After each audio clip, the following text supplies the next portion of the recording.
The Adventures of Sherlock Holmes. The Adventure of the Beryl Coronet. By Sir Arthur Conan Doyle.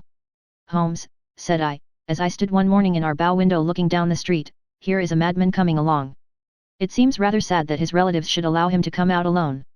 My friend rose lazily from his armchair and stood with his hands in the pockets of his dressing gown, looking over my shoulder. It was a bright, crisp February morning, and the snow of the day before still lay deep upon the ground, shimmering brightly in the wintry sun. Down the center of Baker Street it had been plowed into a brown crumbly band by the traffic, but at either side and on the heaped-up edges of the footpaths it still lay as white as when it fell. The grey pavement had been cleaned and scraped, but was still dangerously slippery, so that there were fewer passengers than usual. Indeed, from the direction of the Metropolitan Station no one was coming save the single gentleman whose eccentric conduct had drawn my attention. He was a man of about 50, tall, portly, and imposing, with a massive, strongly marked face and a commanding figure. He was dressed in a somber yet rich style, in black frock coat, shining hat, neat brown gaiters, and well-cut pearl grey trousers. Yet his actions were in absurd contrast to the dignity of his dress and features, for he was running hard, with occasional little springs, such as a weary man gives who is little accustomed to set any tax upon his legs. As he ran he jerked his hands up and down, waggled his head, and writhed his face into the most extraordinary contortions. What on earth can be the matter with him? I asked. He is looking up at the numbers of the houses. I believe that he is coming here, said Holmes, rubbing his hands. Here? Yes, I rather think he is coming to consult me professionally. I think that I recognize the symptoms. Ha! Did I not tell you? As he spoke, the man, puffing and blowing, rushed at our door and pulled at our bell until the whole house resounded with the clanging. A few moments later he was in our room, still puffing, still gesticulating, but with so fixed a look of grief and despair in his eyes that our smiles were turned in an instant to horror and pity. For a while he could not get his words out, but swayed his body and plucked at his hair like one who has been driven to the extreme limits of his reason. Then, suddenly springing to his feet, he beat his head against the wall with such force that we both rushed upon him and tore him away to the center of the room.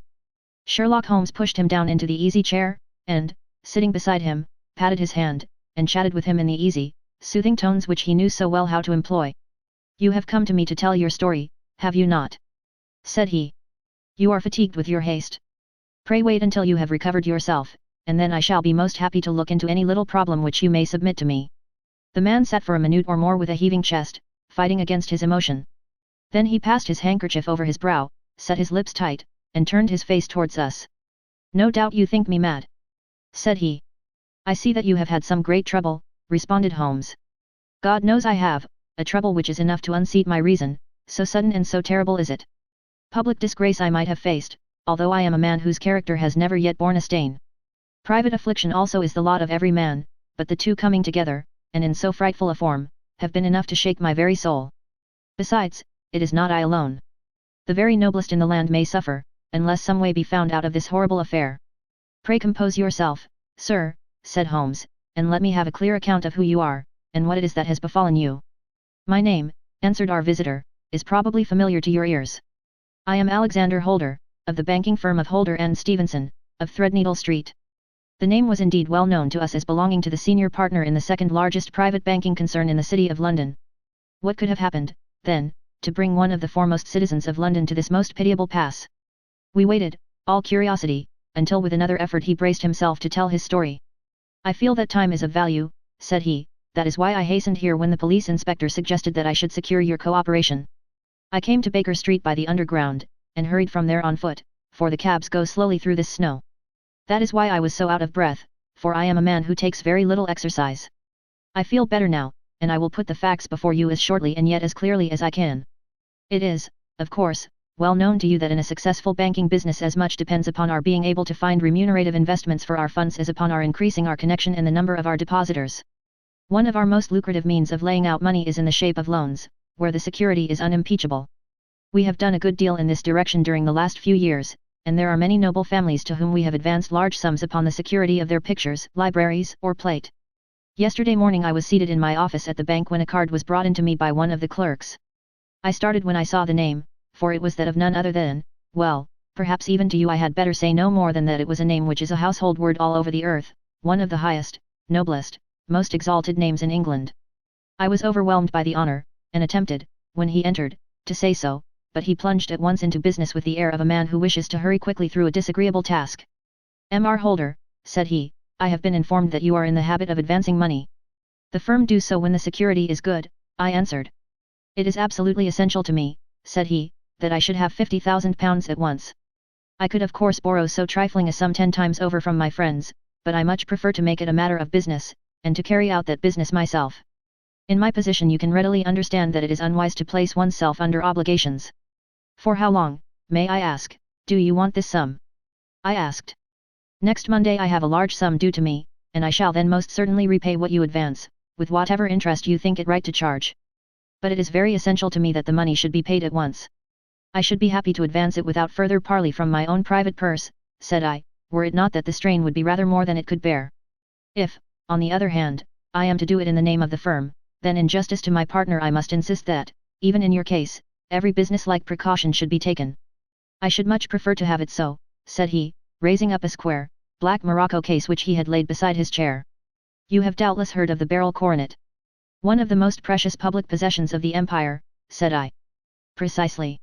He opened the case, and there, embedded in soft, flesh-colored velvet, lay the magnificent piece of jewelry which he had named. There are 39 enormous barrels, said he, and the price of the gold chasing is incalculable. The lowest estimate would put the worth of the coronet at double the sum which I have asked. I am prepared to leave it with you as my security. I took the precious case into my hands and looked in some perplexity from it to my illustrious client. You doubt its value? He asked. Not at all. I only doubt the propriety of my leaving it. You may set your mind at rest about that. I should not dream of doing so were it not absolutely certain that I should be able in 4 days to reclaim it. It is a pure matter of form. Is the security sufficient? Ample. You understand, Mr. Holder, that I am giving you a strong proof of the confidence which I have in you, founded upon all that I have heard of you.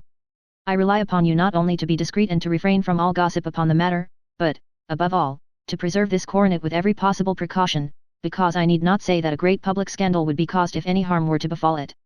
Any injury to it would be almost as serious as its complete loss, for there are no barrels in the world to match these, and it would be impossible to replace them. I leave it with you, however, with every confidence, and I shall call for it in person on Monday morning. Seeing that my client was anxious to leave, I said no more, but, calling for my cashier, I ordered him to pay over £51,000 notes. When I was alone once more, however, with the precious case lying upon the table in front of me, I could not but think with some misgivings of the immense responsibility which it entailed upon me. There could be no doubt that, as it was a national possession, a horrible scandal would ensue if any misfortune should occur to it. I already regretted having ever consented to take charge of it. However, it was too late to alter the matter now, so I locked it up in my private safe, and turned once more to my work. When evening came I felt that it would be an imprudence to leave so precious a thing in the office behind me. Bankers' safes had been forced before now, and why should not mine be? If so, how terrible would be the position in which I should find myself. I determined, therefore, that for the next few days I would always carry the case backward and forward with me, so that it might never be really out of my reach. With this intention, I called a cab, and drove out to my house at Streatham, carrying the jewel with me. I did not breathe freely until I had taken it upstairs and locked it in the bureau of my dressing room. And now a word as to my household, Mr. Holmes, for I wish you to thoroughly understand the situation. My groom and my page sleep out of the house, and may be set aside altogether. I have 3 maidservants who have been with me a number of years, and whose absolute reliability is quite above suspicion. Another, Lucy Parr, the second waiting maid, has only been in my service a few months. She came with an excellent character, however, and has always given me satisfaction. She is a very pretty girl, and has attracted admirers who have occasionally hung about the place. That is the only drawback which we have found to her, but we believe her to be a thoroughly good girl in every way. So much for the servants. My family itself is so small that it will not take me long to describe it. I am a widower, and have an only son, Arthur. He has been a disappointment to me, Mr. Holmes, a grievous disappointment. I have no doubt that I am myself to blame. People tell me that I have spoiled him. Very likely I have.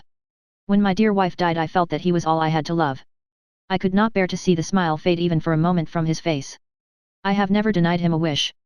Perhaps it would have been better for both of us had I been sterner, but I meant it for the best. It was naturally my intention that he should succeed me in my business, but he was not of a business turn. He was wild, wayward, and, to speak the truth, I could not trust him in the handling of large sums of money. When he was young he became a member of an aristocratic club, and there, having charming manners, he was soon the intimate of a number of men with long purses and expensive habits. He learned to play heavily at cards and to squander money on the turf, until he had again and again to come to me and implore me to give him an advance upon his allowance, that he might settle his debts of honor. He tried more than once to break away from the dangerous company which he was keeping, but each time the influence of his friend Sir George Benwell was enough to draw him back again. And, indeed, I could not wonder that such a man as Sir George Benwell should gain an influence over him, for he has frequently brought him to my house, and I have found myself that I could hardly resist the fascination of his manner. He is older than Arthur, a man of the world to his fingertips, one who had been everywhere, seen everything, a brilliant talker, and a man of great personal beauty. Yet when I think of him in cold blood, far away from the glamour of his presence, I am convinced from his cynical speech, and the look which I have caught in his eyes, that he is one who should be deeply distrusted. So I think, and so, too, thinks my little Mary, who has a woman's quick insight into character. And now there is only she to be described. She is my niece, but when my brother died 5 years ago and left her alone in the world, I adopted her, and have looked upon her ever since as my daughter. She is a sunbeam in my house, sweet, loving, beautiful, a wonderful manager and housekeeper, yet as tender and quiet and gentle as a woman could be. She is my right hand. I do not know what I could do without her. In only one matter has she ever gone against my wishes. Twice my boy has asked her to marry him, for he loves her devotedly, but each time she has refused him. I think that if anyone could have drawn him into the right path it would have been she, and that his marriage might have changed his whole life, but now, alas! It is too late, forever too late. Now, Mr. Holmes, you know the people who live under my roof, and I shall continue with my miserable story. When we were taking coffee in the drawing-room that night, after dinner, I told Arthur and Mary my experience, and of the precious treasure which we had under our roof, suppressing only the name of my client. Lucy Parr, who had brought in the coffee, had, I am sure, left the room, but I cannot swear that the door was closed. Mary and Arthur were much interested, and wished to see the famous coronet, but I thought it better not to disturb it. "Where have you put it?" asked Arthur. "In my own bureau." "Well, I hope to goodness the house won't be burgled during the night," said he. "It is locked up," I answered. "Oh, any old key will fit that bureau. When I was a youngster I have opened it myself with the key of the box-room cupboard." He often had a wild way of talking, so that I thought little of what he said. He followed me to my room, however, that night with a very grave face. "Look here, Dad," said he, with his eyes cast down, "can you let me have £200? "No, I cannot," I answered, sharply. "I have been far too generous with you in money matters." "You have been very kind," said he, "but I must have this money, or else I can never show my face inside the club again." "And a very good thing, too," I cried. "Yes, but you would not have me leave it a dishonoured man," said he. "I could not bear the disgrace. I must raise the money in some way, and if you will not let me have it, then I must try other means." I was very angry, for this was the third demand during the month. "You shall not have a farthing from me," I cried, on which he bowed and left the room without another word. When he was gone I unlocked my bureau, made sure that my treasure was safe, and locked it again. Then I started to go round the house to see that all was secure, a duty which I usually leave to Mary, but which I thought it well to perform myself that night. As I came down the stairs I saw Mary herself at the side window of the hall, which she closed and fastened as I approached. "Tell me, Dad," said she, looking, I thought, a little disturbed, "did you give Lucy, the maid, leave to go out tonight?" "Certainly not. She came in just now by the back door. I have no doubt that she has only been to the side gate to see someone, but I think that it is hardly safe, and should be stopped. You must speak to her in the morning, or I will, if you prefer it." "Are you sure that everything is fastened?" "Quite sure, Dad." "Then, good night." I kissed her, and went up to my bedroom again, where I was soon asleep. I am endeavouring to tell you everything, Mr. Holmes, which may have any bearing upon the case, but I beg that you will question me upon any point which I do not make clear. On the contrary, your statement is singularly lucid. I come to a part of my story now in which I should wish to be particularly so. I am not a very heavy sleeper, and the anxiety in my mind tended, no doubt, to make me even less so than usual. About 2 in the morning, then, I was awakened by some sound in the house. It had ceased ere I was wide awake, but it had left an impression behind it as though a window had gently closed somewhere. I lay listening with all my ears. Suddenly, to my horror, there was a distinct sound of footsteps moving softly in the next room. I slipped out of bed, all palpitating with fear, and peeped round the corner of my dressing-room door. "Arthur!" I screamed, "you villain! You thief! How dare you touch that coronet?" The gas was half up, as I had left it, and my unhappy boy, dressed only in his shirt and trousers, was standing beside the light, holding the coronet in his hands. He appeared to be wrenching at it, or bending it with all his strength. At my cry he dropped it from his grasp, and turned as pale as death. I snatched it up and examined it. One of the gold corners, with 3 of the barrels in it, was missing. "You blackguard!" I shouted, beside myself with rage. You have destroyed it. You have dishonored me forever. Where are the jewels which you have stolen? Stolen, he cried. Yes, you thief! I roared, shaking him by the shoulder. There are none missing. There cannot be any missing, said he. There are 3 missing. And you know where they are. Must I call you a liar as well as a thief? Did I not see you trying to tear off another piece? You have called me names enough, said he, I will not stand it any longer. I shall not say another word about this business since you have chosen to insult me. I will leave your house in the morning and make my own way in the world. You shall leave it in the hands of the police. I cried, half mad with grief and rage. I shall have this matter probed to the bottom. You shall learn nothing from me, said he, with a passion such as I should not have thought was in his nature. If you choose to call the police, let the police find what they can.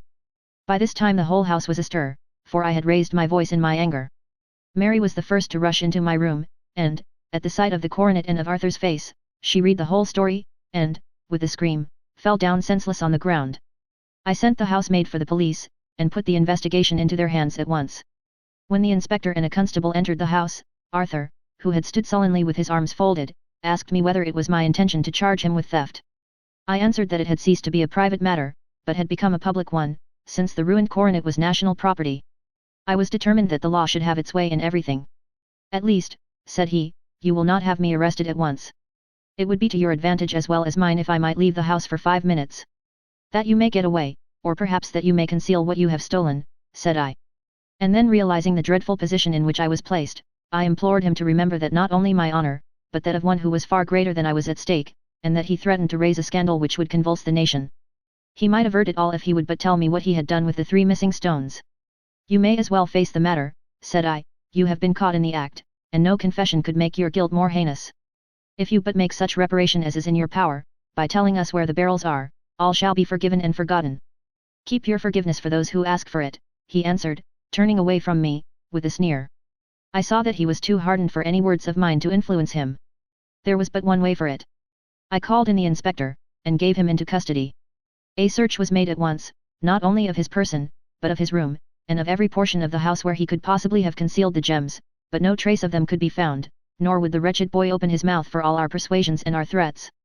This morning he was removed to a cell, and I, after going through all the police formalities, have hurried round to you, to implore you to use your skill in unravelling the matter.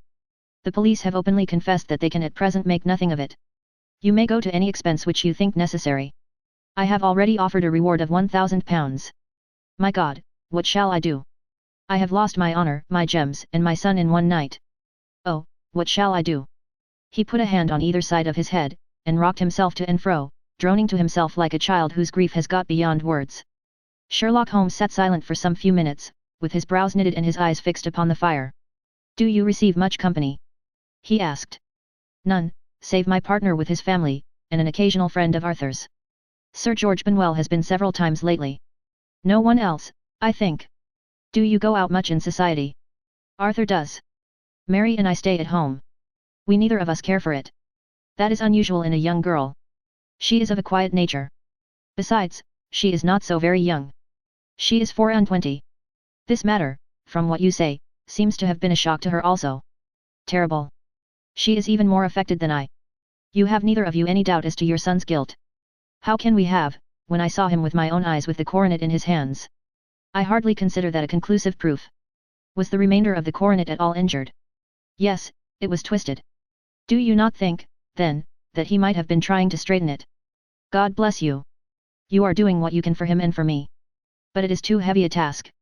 What was he doing there at all? If his purpose were innocent, why did he not say so? Precisely. And if it were guilty, why did he not invent a lie? His silence appears to me to cut both ways. There are several singular points about the case. What did the police think of the noise which awoke you from your sleep? They considered that it might be caused by Arthur's closing his bedroom door. A likely story. As if a man bent on felony would slam his door so as to wake a household. What did they say, then, of the disappearance of these gems? They are still sounding the planking and probing the furniture in the hope of finding them. Have they thought of looking outside the house? Yes, they have shown extraordinary energy. The whole garden has already been minutely examined. Now, my dear sir, said Holmes, is it not obvious to you now that this matter really strikes very much deeper than either you or the police were at first inclined to think? It appeared to you to be a simple case, to me it seems exceedingly complex. Consider what is involved by your theory.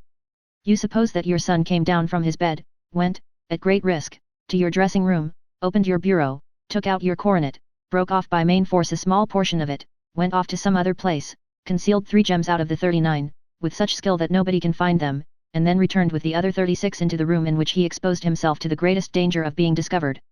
I ask you now, is such a theory tenable? But what other is there? Cried the banker, with a gesture of despair. If his motives were innocent, why does he not explain them? It is our task to find that out, replied Holmes, so now, if you please, Mr. Holder, we will set off for Streatham together, and devote an hour to glancing a little more closely into details. My friend insisted upon my accompanying them in their expedition, which I was eager enough to do, for my curiosity and sympathy were deeply stirred by the story to which we had listened. I confess that the guilt of the banker's son appeared to me to be as obvious as it did to his unhappy father, but still I had such faith in Holmes's judgment that I felt that there must be some grounds for hope as long as he was dissatisfied with the accepted explanation. He hardly spoke a word the whole way out to the southern suburb, but sat with his chin upon his breast and his hat drawn over his eyes, sunk in the deepest thought. Our client appeared to have taken fresh heart at the little glimpse of hope which had been presented to him, and he even broke into a desultory chat with me over his business affairs. A short railway journey and a shorter walk brought us to Fairbank, the modest residence of the great financier. Fairbank was a good-sized square house of white stone, standing back a little from the road. A double carriage sweep, with a snow-clad lawn, stretched down in front to 2 large iron gates which closed the entrance. On the right side was a small wooden thicket, which led into a narrow path between 2 neat hedges stretching from the road to the kitchen door, and forming the tradesman's entrance. On the left ran a lane which led to the stables, and was not itself within the grounds at all, being a public, though little used, thoroughfare. Holmes left us standing at the door, and walked slowly all round the house, across the front, down the tradesman's path, and so round by the garden behind into the stable lane. So long was he that Mr. Holder and I went into the dining room and waited by the fire until he should return. We were sitting there in silence when the door opened and a young lady came in. She was rather above the middle height, slim, with dark hair and eyes, which seemed the darker against the absolute pallor of her skin. I do not think that I have ever seen such deadly paleness in a woman's face. Her lips, too, were bloodless, but her eyes were flushed with crying. As she swept silently into the room she impressed me with a greater sense of grief than the banker had done in the morning, and it was the more striking in her as she was evidently a woman of strong character, with immense capacity for self-restraint. Disregarding my presence, she went straight to her uncle, and passed her hand over his head with a sweet womanly caress. "You have given orders that Arthur should be liberated, have you not, Dad?" she asked. No, my girl, the matter must be probed to the bottom. But I am so sure that he is innocent. You know what women's instincts are. I know that he has done no harm and that you will be sorry for having acted so harshly. Why is he silent, then, if he is innocent? Who knows? Perhaps because he was so angry that you should suspect him. How could I help suspecting him, when I actually saw him with the coronet in his hand? Oh, but he had only picked it up to look at it. Oh do take my word for it that he is innocent. Let the matter drop and say no more. It is so dreadful to think of our dear Arthur in prison. I shall never let it drop until the gems are found, never, Mary. Your affection for Arthur blinds you as to the awful consequences to me. Far from hushing the thing up, I have brought a gentleman down from London to inquire more deeply into it." "This gentleman?" she asked, facing round to me. "No, his friend. He wished us to leave him alone. He is round in the stable lane now." "The stable lane?" She raised her dark eyebrows. "What can he hope to find there?" "Ah! This, I suppose, is he. I trust, sir, that you will succeed in proving, what I feel sure is the truth, that my cousin Arthur is innocent of this crime." "I fully share your opinion, and I trust, with you, that we may prove it," returned Holmes, going back to the mat to knock the snow from his shoes. "I believe I have the honor of addressing Miss Mary Holder. Might I ask you a question or two?" "Pray do, sir, if it may help to clear this horrible affair up." "You heard nothing yourself last night?" "Nothing, until my uncle here began to speak loudly. I heard that, and I came down." "You shut up the windows and doors the night before. Did you fasten all the windows?" "Yes." "Were they all fastened this morning?" "Yes." "You have a maid who has a sweetheart?" "I think that you remarked to your uncle last night that she had been out to see him." "Yes, and she was the girl who waited in the drawing room, and who may have heard uncle's remarks about the coronet." "I see. You infer that she may have gone out to tell her sweetheart, and that the two may have planned the robbery." "But what is the good of all these vague theories?" cried the banker, impatiently, "when I have told you that I saw Arthur with the coronet in his hands." "Wait a little, Mr. Holder. We must come back to that. About this girl, Miss Holder. You saw her return by the kitchen door, I presume. Yes, when I went to see if the door was fastened for the night I met her slipping in. I saw the man, too, in the gloom. Do you know him? Oh yes, he is the greengrocer who brings our vegetables round. His name is Francis Prosper. He stood, said Holmes, to the left of the door, that is to say, farther up the path than is necessary to reach the door. Yes, he did. And he is a man with a wooden leg. Something like fear sprang up in the young lady's expressive black eyes. Why, you are like a magician, said she. How do you know that? She smiled, but there was no answering smile in Holmes's thin, eager face. I should be very glad now to go upstairs, said he. I shall probably wish to go over the outside of the house again. Perhaps I had better take a look at the lower windows before I go up. He walked swiftly round from one to the other, pausing only at the large one which looked from the hall onto the stable lane. This he opened, and made a very careful examination of the sill with his powerful magnifying lens. Now we shall go upstairs, said he, at last. The banker's dressing room was a plainly furnished little chamber, with a grey carpet, a large bureau, and a long mirror. Holmes went to the bureau first and looked hard at the lock.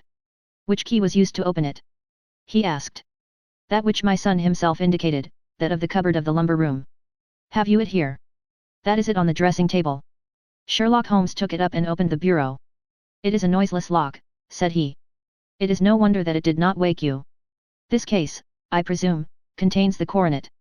We must have a look at it. He opened the case, and, taking out the diadem, he laid it upon the table. It was a magnificent specimen of the jeweller's art, and the 36 stones were the finest that I have ever seen. At one side of the coronet was a cracked edge, where a corner holding 3 gems had been torn away. Now, Mr. Holder, said Holmes, here is the corner which corresponds to that which has been so unfortunately lost. Might I beg that you will break it off? The banker recoiled in horror. I should not dream of trying, said he. Then I will. Holmes suddenly bent his strength upon it, but without result. I feel it give a little, said he, but, though I am exceptionally strong in the fingers, it would take me all my time to break it. An ordinary man could not do it. Now, what do you think would happen if I did break it, Mr. Holder? There would be a noise like a pistol shot. Do you tell me that all this happened within a few yards of your bed, and that you heard nothing of it? I do not know what to think. It is all dark to me. But perhaps it may grow lighter as we go. What do you think, Miss Holder? I confess that I still share my uncle's perplexity. Your son had no shoes or slippers on when you saw him. He had nothing on save only his trousers and shirt. Thank you. We have certainly been favored with extraordinary luck during this inquiry, and it will be entirely our own fault if we do not succeed in clearing the matter up. With your permission, Mr. Holder, I shall now continue my investigations outside. He went alone, at his own request, for he explained that any unnecessary footmarks might make his task more difficult. For an hour or more he was at work, returning at last with his feet heavy with snow and his features as inscrutable as ever. I think that I have seen now all that there is to see, Mr. Holder, said he. I can serve you best by returning to my rooms. But the gems, Mr. Holmes. Where are they? I cannot tell. The banker wrung his hands. I shall never see them again. He cried. And my son? You give me hopes. My opinion is in no way altered. Then, for God's sake, what was this dark business which was acted in my house last night? If you can call upon me at my Baker Street rooms tomorrow morning between 9 and 10 I shall be happy to do what I can to make it clearer. I understand that you give me carte blanche to act for you, provided only that I get back the gems, and that you place no limit on the sum I may draw. I would give my fortune to have them back. Very good. I shall look into the matter between this and then. Goodbye. It is just possible that I may have to come over here again before evening. It was obvious to me that my companion's mind was now made up about the case, although what his conclusions were was more than I could even dimly imagine. Several times during our homeward journey I endeavored to sound him upon the point, but he always glided away to some other topic, until at last I gave it over in despair. It was not yet 3 when we found ourselves in our room once more. He hurried to his chamber, and was down again in a few minutes dressed as a common loafer. With his collar turned up, his shiny, seedy coat, his red cravat, and his worn boots, he was a perfect sample of the class. I think that this should do, said he, glancing into the glass above the fireplace. I only wish that you could come with me, Watson, but I fear that it won't do. I may be on the trail in this matter, or I may be following a will-o'-the-wisp, but I shall soon know which it is. I hope that I may be back in a few hours. He cut a slice of beef from the joint upon the sideboard, sandwiched it between 2 rounds of bread, and, thrusting this rude meal into his pocket, he started off upon his expedition. I had just finished my tea when he returned, evidently in excellent spirits, swinging an old elastic-sided boot in his hand. He chucked it down into a corner and helped himself to a cup of tea. "I only looked in as I passed," said he. "I am going right on." "Where to?" "Oh, to the other side of the West End. It may be some time before I get back. Don't wait up for me in case I should be late." "How are you getting on?" "Oh, so-so. Nothing to complain of. I have been out to Streatham since I saw you last, but I did not call at the house. It is a very sweet little problem, and I would not have missed it for a good deal. However, I must not sit gossiping here, but must get these disreputable clothes off and return to my highly respectable self." I could see by his manner that he had stronger reasons for satisfaction than his words alone would imply. His eyes twinkled, and there was even a touch of color upon his sallow cheeks. He hastened upstairs, and a few minutes later I heard the slam of the hall door, which told me that he was off once more upon his congenial hunt. I waited until midnight, but there was no sign of his return, so I retired to my room. It was no uncommon thing for him to be away for days and nights on end when he was hot upon a scent, so that his lateness caused me no surprise. I do not know at what hour he came in, but when I came down to breakfast in the morning, there he was with a cup of coffee in one hand and the paper in the other, as fresh and trim as possible. "You will excuse my beginning without you, Watson," said he, "but you remember that our client has rather an early appointment this morning." "Why, it is after 9 now," I answered. "I should not be surprised if that were he. I thought I heard a ring." It was, indeed, our friend the financier. I was shocked by the change which had come over him, for his face, which was naturally of a broad and massive mould, was now pinched and fallen in, while his hair seemed to me at least a shade whiter. He entered with a weariness and lethargy which was even more painful than his violence of the morning before, and he dropped heavily into the armchair which I pushed forward for him. "I do not know what I have done to be so severely tried," said he. "Only 2 days ago I was a happy and prosperous man, without a care in the world. Now I am left to a lonely and dishonoured age. One sorrow comes close upon the heels of another. My niece, Mary, has deserted me." "Deserted you?" "Yes. Her bed this morning had not been slept in, her room was empty, and a note for me lay upon the hall table. I had said to her last night, in sorrow and not in anger, that if she had married my boy all might have been well with him. Perhaps it was thoughtless of me to say so. It is to that remark that she refers in this note. My dearest uncle, I feel that I have brought trouble upon you, and that if I had acted differently this terrible misfortune might never have occurred.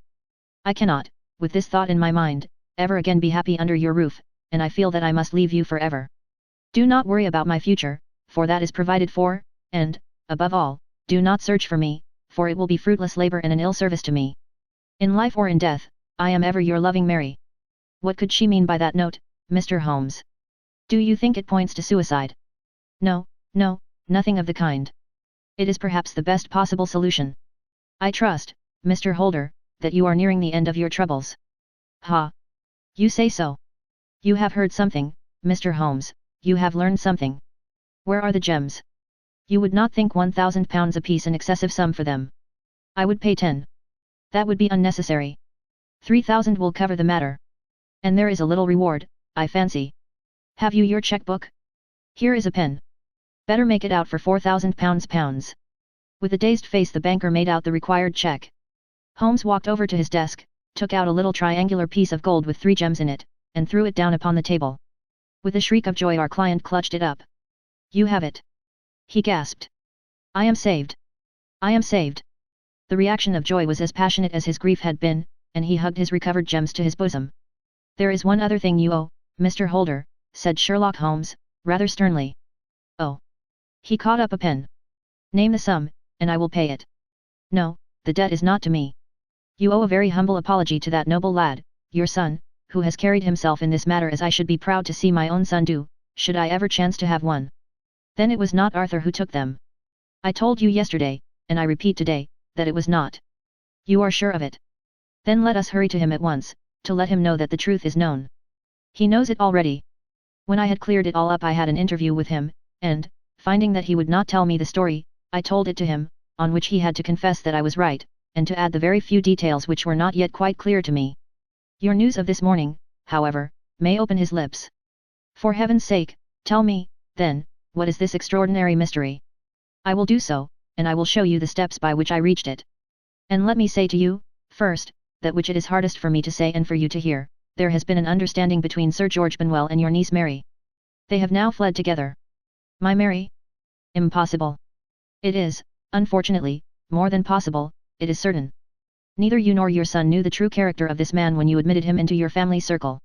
He is one of the most dangerous men in England, a ruined gambler, an absolutely desperate villain, a man without heart or conscience. Your niece knew nothing of such men. When he breathed his vows to her, as he had done to 100 before her, she flattered herself that she alone had touched his heart. The devil knows best what he said, but at least she became his tool, and was in the habit of seeing him nearly every evening.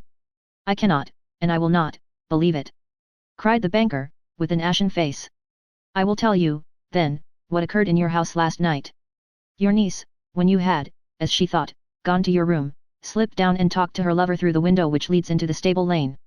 His footmarks had pressed right through the snow, so long had he stood there. She told him of the coronet. His wicked lust for gold kindled at the news, and he bent her to his will. I have no doubt that she loved you, but there are women in whom the love of a lover extinguishes all other loves, and I think that she must have been one. She had hardly listened to his instructions when she saw you coming downstairs, on which she closed the window rapidly, and told you about one of the servants' escapade with her wooden-legged lover, which was all perfectly true. Your boy, Arthur, went to bed after his interview with you, but he slept badly on account of his uneasiness about his club debts. In the middle of the night he heard a soft tread pass his door, so he rose, and looking out, was surprised to see his cousin walking very stealthily along the passage, until she disappeared into your dressing room. Petrified with astonishment, the lad slipped on some clothes, and waited there in the dark to see what would come of this strange affair. Presently she emerged from the room again, and in the light of the passage lamp your son saw that she carried the precious coronet in her hands. She passed down the stairs, and he, thrilling with horror, ran along and slipped behind the curtain near your door, whence he could see what passed in the hall beneath. He saw her stealthily open the window, hand out the coronet to someone in the gloom, and then closing it once more hurry back to her room, passing quite close to where he stood hid behind the curtain. As long as she was on the scene he could not take any action without a horrible exposure of the woman whom he loved. But the instant that she was gone he realized how crushing a misfortune this would be for you, and how all important it was to set it right. He rushed down, just as he was, in his bare feet, opened the window, sprang out into the snow, and ran down the lane, where he could see a dark figure in the moonlight. Sir George Benwell tried to get away, but Arthur caught him, and there was a struggle between them, your lad tugging at one side of the coronet, and his opponent at the other. In the scuffle, your son struck Sir George, and cut him over the eye. Then something suddenly snapped, and your son, finding that he had the coronet in his hands, rushed back, closed the window, ascended to your room, and had just observed that the coronet had been twisted in the struggle, and was endeavouring to straighten it when you appeared upon the scene. Is it possible? Gasped the banker. You then roused his anger by calling him names at a moment when he felt that he had deserved your warmest thanks. He could not explain the true state of affairs without betraying one who certainly deserved little enough consideration at his hands. He took the more chivalrous view, however, and preserved her secret. And that was why she shrieked and fainted when she saw the coronet, cried Mr. Holder. Oh, my God! What a blind fool I have been! And his asking to be allowed to go out for 5 minutes. The dear fellow wanted to see if the missing piece were at the scene of the struggle. How cruelly I have misjudged him! When I arrived at the house, continued Holmes, I at once went very carefully round it to observe if there were any traces in the snow which might help me. I knew that none had fallen since the evening before, and also that there had been a strong frost to preserve impressions. I passed along the tradesman's path, but found it all trampled down and indistinguishable. Just beyond it, however, at the far side of the kitchen door, a woman had stood and talked with a man, whose round impressions on one side showed that he had a wooden leg. I could even tell that they had been disturbed, for the woman had run back swiftly to the door, as was shown by the deep toe and light heel marks, while wooden leg had waited a little, and then had gone away. I thought at the time that this might be the maid and her sweetheart, of whom you had already spoken to me, and inquiry showed it was so. I passed round the garden without seeing anything more than random tracks, which I took to be the police, but when I got into the stable lane a very long and complex story was written in the snow in front of me. There was a double line of tracks of a booted man, and a second double line which I saw with delight belonged to a man with naked feet. I was at once convinced from what you had told me that the latter was your son. The first had walked both ways, but the other had run swiftly, and, as his tread was marked in places over the depression of the boot, it was obvious that he had passed after the other. I followed them up, and found that they led to the hall window, where Boots had worn all the snow away while waiting. Then I walked to the other end, which was 100 yards or more down the lane. I saw where Boots had faced round, where the snow was cut up as though there had been a struggle, and, finally, where a few drops of blood had fallen, to show me that I was not mistaken. Boots had then run down the lane, and another little smudge of blood showed that it was he who had been hurt. When he came to the high road at the other end, I found that the pavement had been cleared, so there was an end to that clue. On entering the house, however, I examined, as you remember, the sill and framework of the hall window with my lens, and I could at once see that someone had passed out. I could distinguish the outline of an instep where the wet foot had been placed in coming in. I was then beginning to be able to form an opinion as to what had occurred. A man had waited outside the window, someone had brought the gems, the deed had been overseen by your son, he had pursued the thief, had struggled with him, they had each tugged at the coronet, their united strength causing injuries which neither alone could have effected. He had returned with the prize, but had left a fragment in the grasp of his opponent. So far I was clear. The question now was, who was the man, and who was it brought him the coronet? It is an old maxim of mine that when you have excluded the impossible, whatever remains, however improbable, must be the truth. Now, I knew that it was not you who had brought it down, so there only remained your niece and the maids. But if it were the maids, why should your son allow himself to be accused in their place? There could be no possible reason. As he loved his cousin, however, there was an excellent explanation why he should retain her secret, the more so as the secret was a disgraceful one. When I remembered that you had seen her at that window, and how she had fainted on seeing the coronet again, my conjecture became a certainty. And who could it be who was her confederate? A lover evidently, for who else could outweigh the love and gratitude which she must feel to you? I knew that you went out little, and that your circle of friends was a very limited one. But among them was Sir George Benwell. I had heard of him before as being a man of evil reputation among women. It must have been he who wore those boots and retained the missing gems. Even though he knew that Arthur had discovered him, he might still flatter himself that he was safe, for the lad could not say a word without compromising his own family. Well, your own good sense will suggest what measures I took next. I went in the shape of a loafer to Sir George's house, managed to pick up an acquaintance with his valet, learned that his master had cut his head the night before, and, finally, at the expense of 6 shillings, made all sure by buying a pair of his cast-off shoes. With these I journeyed down to Streatham, and saw that they exactly fitted the tracks. I saw an ill-dressed vagabond in the lane yesterday evening, said Mr. Holder. Precisely. It was I. I found that I had my man, so I came home and changed my clothes. It was a delicate part which I had to play then, for I saw that a prosecution must be avoided to avert scandal, and I knew that so astute a villain would see that our hands were tied in the matter. I went and saw him. At first, of course, he denied everything. But when I gave him every particular that had occurred, he tried to bluster, and took down a life-preserver from the wall. I knew my man, however, and I clapped a pistol to his head before he could strike. Then he became a little more reasonable. I told him that we would give him a price for the stones he held, £1,000 apiece. That brought out the first signs of grief that he had shown. Why, dash it all, said he, I've let them go at 600 for the 3.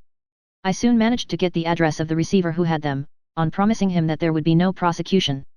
Off I set to him, and after much chaffering I got our stones at £1,000 apiece.